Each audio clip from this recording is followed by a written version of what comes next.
Mineral nutrition chapter की अगर tricks पहले आपने नहीं देख रखी तो बहुत अच्छी बात है, ये वीडियो आपके लिए है। और जिसने मेरे चैनल से पहले मिनरल न्यूट्रिशन की ट्रिक्स देख रखी हैं उसके लिए और भी अच्छी बात है। इस टाइम पे रिवीजन बहुत इंपॉर्टेंट है, तो जैसे जैसे वीडियो देखोगे साथ साथ में ही चीजें आपको याद हो जाएंगी, ठीक है। और एक बात मैं करना चाहूंगा उनके लिए जो सिर्फ नोट्स की डिमांड करते रहते हैं, नोट्स दे दो, पीडीएफ दे दो, पीडीएफ दे दो, नोट्स दे दो, ठीक है। आप यार एक चीज फोकस करना, ये वीडियो देख के मान लो आप साथ में इस चैप्टर की एनसीईआरटी लेके बैठ जाओ, ठीक है। एनसीईआरटी लेके बैठ जाओ, जो भी मैं ट्रिक बताता हूं जैसे भी वही एनसीईआरटी में लिख लो और आप बताओ मेरे को उसमें नोट्स की फिर कहां पे आपको इसमें जरूरत पड़ेगी, ठीक है। वीडियो देख के एनसीईआरटी लेके बैठ जाओ और साथ साथ में लिखने चलना, ज्यादा नहीं लिखना है, बहुत थोड़ी सी चीजें आपको लिखने पड़ेगी, ये मेरी गारंटी है। और ट्रिक्स की टेंशन मत लेना, ट्रिक्स मैं बनाता ही इसी हिसाब से हूं कि वो आपको कभी ना भूले। मतलब जिस चीज की ट्रिक है उसको इन्वॉल्व करके इस तरीके से, बिल्कुल इजी ट्रिक है, आपको कभी नहीं भूलेगे। एक दो बार आप रिवाइज कर लोगे, एनसीईआरटी में साथ में लिख लो, ठीक है। मतलब एनसीईआरटी को साथ में लेके बैठ जाओ और आपका मिनरल न्यूट्रिशन पूरा चैप्टर खत्म है। Role of micro and macro elements को याद करने की ट्रिक। देखो, ट्रिक्स की बिल्कुल भी टेंशन मत लेना, ऐसी ट्रिक बनाई ही नहीं है जो आपको भूल जाए। मतलब लॉजिकल ट्रिक्स बनाई है, देखते ही याद आ जाएंगी, पर एक रिवीजन करना तो आपकी मॉरल ड्यूटी बनती है ना। ठीक है, स्टार्ट करें।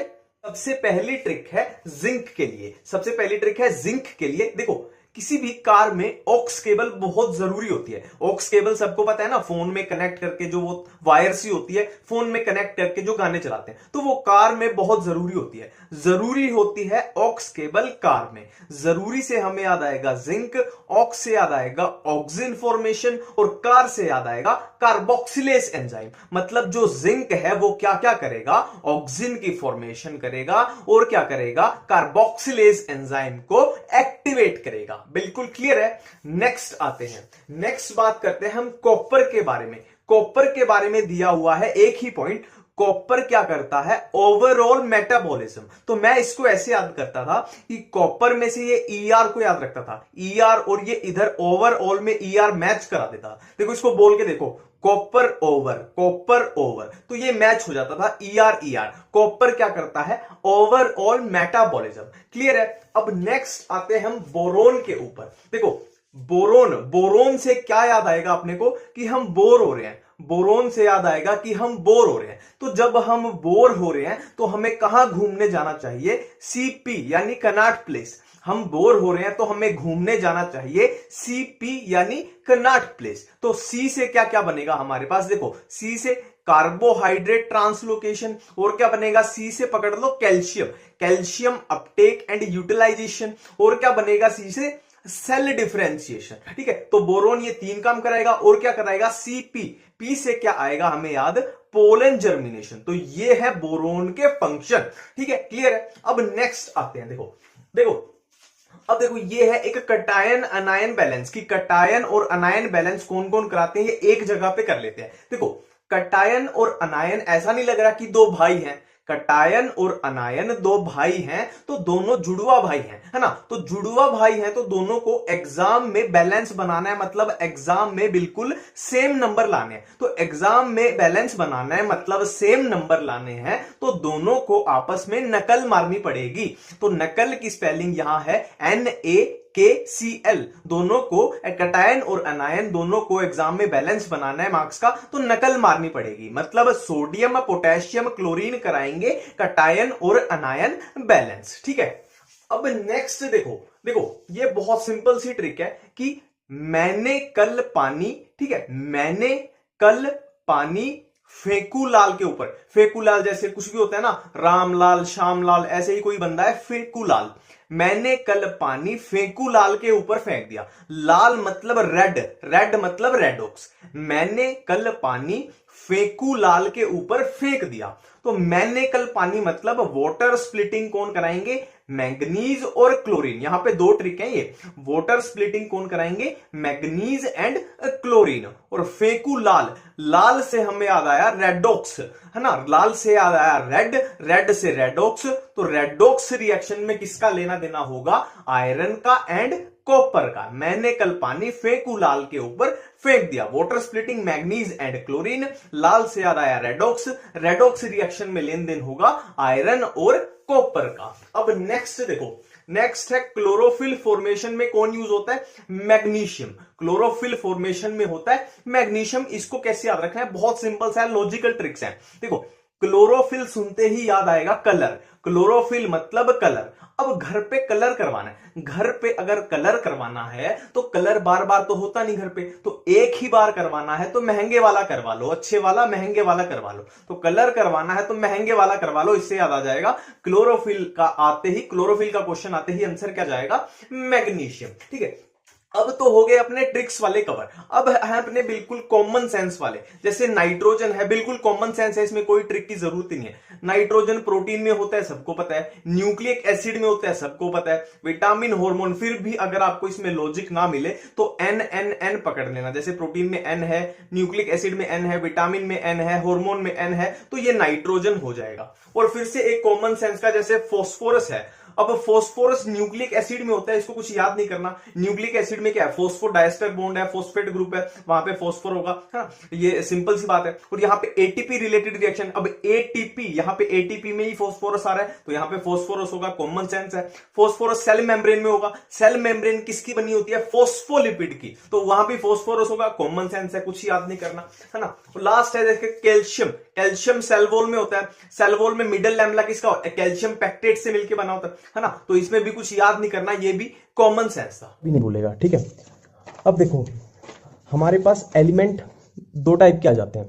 ठीक है, इसेंशियल एलिमेंट हमारे पास 17 होते हैं, वो दो टाइप के आ जाते हैं, मैक्रो एलिमेंट और माइक्रो। जिसमें मैक्रो होते हैं 17 में से 9 और माइक्रो होते हैं 8। अब देखो याद कैसे करें कि मैक्रो एलिमेंट में कौन से थे और माइक्रो में कौन से थे। देखो इनके लिए सिंपल सी ट्रिक है, आपने पीरियोडिक टेबल तो देखी होगी। ठीक है, सबको पता होगा एस ब्लॉक का होता है, पी ब्लॉक का होता है, डी ब्लॉक का होता है। ठीक है, तो जो एलिमेंट एस या पी ब्लॉक से बिलोंग करता हो उसको डायरेक्ट डाल दो मैक्रो एलिमेंट में, कुछ भी याद करने की जरूरत है ही नहीं अब। और जो डी ब्लॉक से बिलोंग करता हो उसको डाल दो माइक्रो एलिमेंट में। एस और पी ब्लॉक वाले को मैक्रो में और डी ब्लॉक वाले को माइक्रो में। इसकी सिर्फ एक एक्सेप्शन है, एक एक्सेप्शन है, वो है क्लब। ठीक है, क्लब में हमारे पास है क्लोरीन और बोरोन, ये एक्सेप्शन है। ये बिलोंग करते हैं पी ब्लॉक को पर ये जाएंगे माइक्रो में। ठीक है, ये याद रखना बस। बाकी देखो मैक्रो में एस और पी ब्लॉक वाले carbon, hydrogen, nitrogen, oxygen, phosphorus, sulphur, calcium, magnesium, potassium.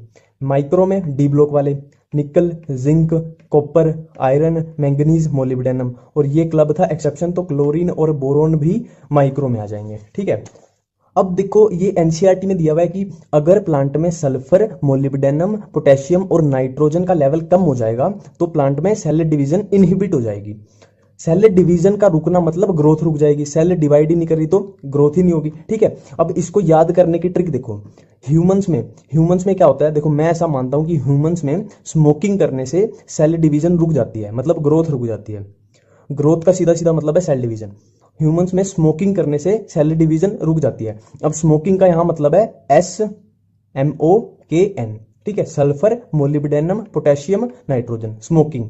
ठीक है, तो सेल डिवीजन इनहिबिट किसकी वजह से होगी? स्मोकिंग की वजह से। स्मोकिंग में हमारे पास आगे सल्फर, मोलिब्डेनम, पोटेशियम और नाइट्रोजन। इसको इमेजिन करो स्मोकिंग। ठीक है, स्मोकिंग। अब देखो एनसीईआरटी में दिया हुआ है कि अगर प्लांट में मोलिब्डेनम, सल्फर और नाइट्रोजन का लेवल कम हो जाएगा तो प्लांट की फ्लावरिंग में डिले आ जाएगा। ठीक है, जो फ्लावर आने थे जिस टाइम पे प्लांट में उससे लेट आएंगे। अब देखो इसको याद कैसे करें, सिंपल सी ट्रिक है। यहाँ पे वर्ड आ रहा है डिले। देखो डिले मतलब देरी से, तो देरी से पहुंचना, कहीं पे जल्दी पहुंचना, ये सब हम फिजिक्स में कहां पे पढ़ते हैं? मोशन वाले चैप्टर में। ठीक है, देरी से पहुंचना, जल्दी से पहुंचना, एक्सेलरेशन, वेलोसिटी, डिस्टेंस, ये सब कहां पढ़ते हैं? मोशन में। तो सिंपल सा है कि डिले जहां आ गया वहीं आ गया मोशन। ठीक है, डिले हुआ है मतलब इसका रिलेशन है मोशन से, और मोशन में हमारे पास मोशन। ठीक है, मोलिब्डेनम, सल्फर और नाइट्रोजन। ठीक है, अब हमारे पास आता है नेक्रोसिस। ठीक है, नेक्रोसिस का मतलब होता है सेल डेथ, टिश्यू डेथ। ठीक है, अगर आप इसमें भी कंफ्यूज हो जाते हो कि नेक्रोसिस का मतलब क्या होता है तो सिंपल सी ट्रिक है इसके भी। अब देखो नेक्रोसिस के स्टार्टिंग में आ रहा है नेक मतलब गर्दन। ठीक है, और फांसी जब देते हैं कहाँ देते हैं? गर्दन पे, नेक पे। मतलब नेक से हमें याद आएगा गर्दन, और गर्दन पे दी थी फांसी तो हमें याद आ जाएगा कि कोई मरा था। ठीक है, मरा था मतलब डेथ हुई थी। डेथ कौन से चैप्टर में पढ़ रहे हैं हम, ये प्लांट के, तो सीधी सी बात है प्लांट के टिश्यू या सेल की डेथ हुई होगी, तो हमें ये याद हो जाएगा। ठीक है, अब देखो नेक्रोसिस में नेक से हमें याद आया था गर्दन, और गर्दन पे दी थी फांसी, और फांसी से हुई थी किसी की डेथ। डेथ किसकी हुई थी, हम ये प्लांट में पढ़ रहे हैं तो प्लांट टिश्यू या सेल की हुई थी। और जब कोई मरता है तो हम क्या पूछते हैं कि कब मरा, क्यों मरा और कैसे मरा। तो देखो यहाँ इससे याद आएगा किसी की डेथ हुई तो हम पूछेंगे कब, क्यों, कैसे मरा। ठीक है, कब, क्यों, कैसे मरा। कैल्शियम, कॉपर, पोटेशियम और मैग्नीशियम। ठीक है, लास्ट हमारे पास बचता है इसमें क्लोरोसिस। अब देखो मेरे साथ एक बार क्या हुआ था, जो नहाने का मग होता है, ठीक है, नहाते हैं जिससे वो डिब्बा, नहाने का मग होता है, उसमें मेरा मोबाइल गिर गया था। ठीक है, और क्या हुआ, कल फिर से गिर गया। एक बार मेरा नहाने का मग होता है, मेरा मोबाइल उसमें गिर गया था, और कल क्या हुआ, कल फिर से गिर गया। अब देखो क्लोरोसिस, यहां से हम उठाएंगे कल। देखो मैं ये ट्रिक्स में हमेशा ध्यान रखता हूं, जब भी मैं ट्रिक बनाता हूं तो ये हमेशा मैं ध्यान रखता हूं कि उसमें मैं वो किस चीज की ट्रिक है इसको भी इन्वॉल्व करूं। तो आपने देखा होगा कि जो भी मेरी वीडियो रेगुलर देखता है तो उसको पता होगा कि मैं वो किस चीज की ट्रिक है ये जरूर इन्वॉल्व करता हूं उसमें। तो देखो कल फिर से गिर गया था, ठीक है, तो कल नहाने के मग में फिर से जाने दिया मोबाइल।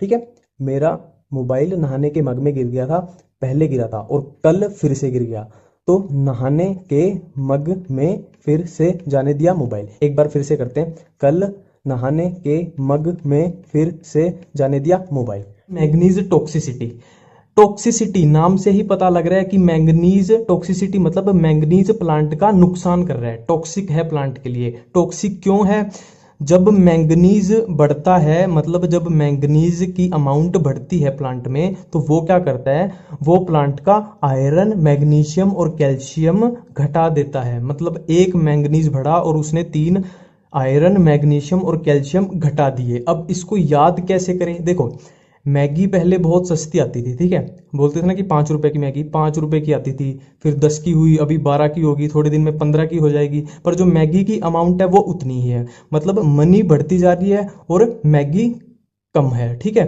तो मनी ज्यादा फिर भी मैगी कम, मनी ज्यादा होती जा रही है पर फिर भी मैगी कम। तो मनी ज्यादा से मैग्नीज ज्यादा है, तो फिर भी मैगी कम से आयरन, मैग्नीशियम और कैल्शियम कम। ये हमें याद होगी मैग्नीज टॉक्सिसिटी। अब नेक्स्ट हमारे पास आता है बेनिफिशियल एलिमेंट। देखो एक बात सोच के देखो कि आपने कंट्री के लिए क्या बेनिफिट, मतलब क्या बेनिफिट वाला काम किया है आपने आज तक कंट्री के लिए।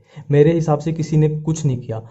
जो बेनिफिट का काम करते हैं कंट्री के लिए वो होते हैं आर्मी के लोग, सेना के लोग। ठीक है, जो कंट्री के लिए बेनिफिट का काम करते हैं, असली बेनिफिट का, वो होते हैं सेना के लोग। तो बेनिफिशियल एलिमेंट क्या हो गया, सेना से सीखो, मतलब कंट्री का बेनिफिट करना सेना से सीखो। असली बेनिफिट जो कंट्री का करते हैं वो सेना के लोग करते हैं, तो हमें कंट्री का बेनिफिट करना सेना से सीखना चाहिए। तो बेनिफिशियल हमारे पास एलिमेंट आगे सेना से सीखो, मतलब सिलीनियम, सोडियम, सिलिकन, कोबाल्ट।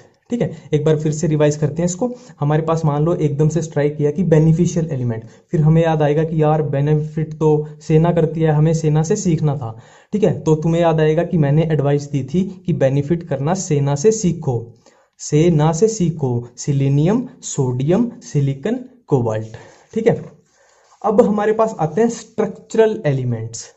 ठीक है, आपने मुझसे पूछा कि स्ट्रक्चरल एलिमेंट्स कौन हैं। अब मैं बोल रहा हूं कि इसके क्वेश्चन में ही इसका आंसर छुपा हुआ है। ठीक है, आपने पूछा कौन है, मैं भी यही बोल रहा हूं कि कौन है। ठीक है, आपने पूछा स्ट्रक्चरल एलिमेंट कौन है, मैंने भी यही बोला कौन है, तो इसके क्वेश्चन में ही इसका आंसर छुपा हुआ है। स्ट्रक्चरल एलिमेंट कौन है, कौन है, कार्बन, ऑक्सीजन, नाइट्रोजन, हाइड्रोजन, कौन है। ठीक है, जो क्वेश्चन है वही आंसर है। स्ट्रक्चरल एलिमेंट कौन है, कौन है, CONH, carbon, oxygen, nitrogen, hydrogen. अब देखो हमारे पास आ जाते हैं क्रिटिकल एलिमेंट्स। इसको कैसे याद करें, देखो जब भी हमारे पास क्रिटिकल टाइम आता है, मान लो एग्जाम बहुत नजदीक आते हैं, बहुत ही नजदीक आ गया, मान लो कल एग्जाम है, तो हमें क्या करना चाहिए, नहा के पूजा करनी चाहिए, भगवान की पूजा करनी चाहिए, भगवान को याद करना चाहिए क्रिटिकल टाइम में। तो क्रिटिकल टाइम में क्या करेंगे, नहा के पूजा करेंगे। ठीक है, क्रिटिकल जब टाइम आता है तो नहा के भगवान की पूजा करनी चाहिए। तो क्रिटिकल टाइम में नहा के पूजा करनी चाहिए। नहा के पूजा मतलब NKP, नाइट्रोजन, पोटेशियम और फॉस्फोरस। ठीक है, क्रिटिकल टाइम में नहा के पूजा करो। N से नाइट्रोजन, K से पोटेशियम और पूजा P से फॉस्फोरस। ठीक है।